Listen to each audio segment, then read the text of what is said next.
આ એક લેક્ચર જે ડૉક્ટર મોહિત ગુપ્તાએ આપેલું છે, જે ડીએમ કાર્ડિયો છે મૌલાના આઝાદનું, જે લોકો રોજની લગભગ 15-20 જે પ્રમુખ બીમારીમાં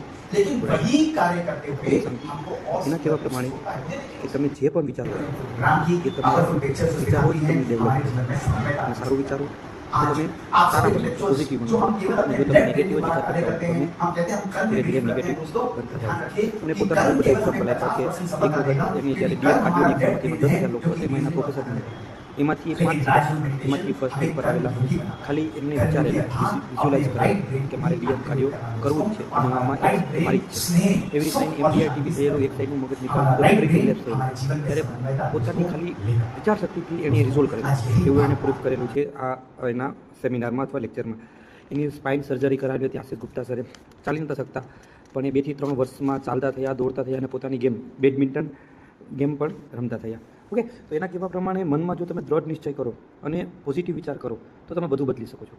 દિવસમાં આપણે રોજ અરાઉન્ડ 55,000 થી 60,000 વિચાર આવે છે, પણ એમાંથી એના કહેવા પ્રમાણે અને આપણે જોઈએ પણ છે કે એમાંથી ઓલમોસ્ટ 95% નેગેટિવ વિચાર હોય છે, ખાલી 5% જ પોઝિટિવ વિચાર હોય છે. તો થોડો પણ તમે ખાલી ચેન્જ કરો તો તમારામાં પોઝિટિવિટી આવવા માંડે.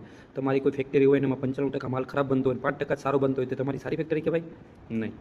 તો આ એક તમારી મોટી ફેક્ટરી છે મગજ.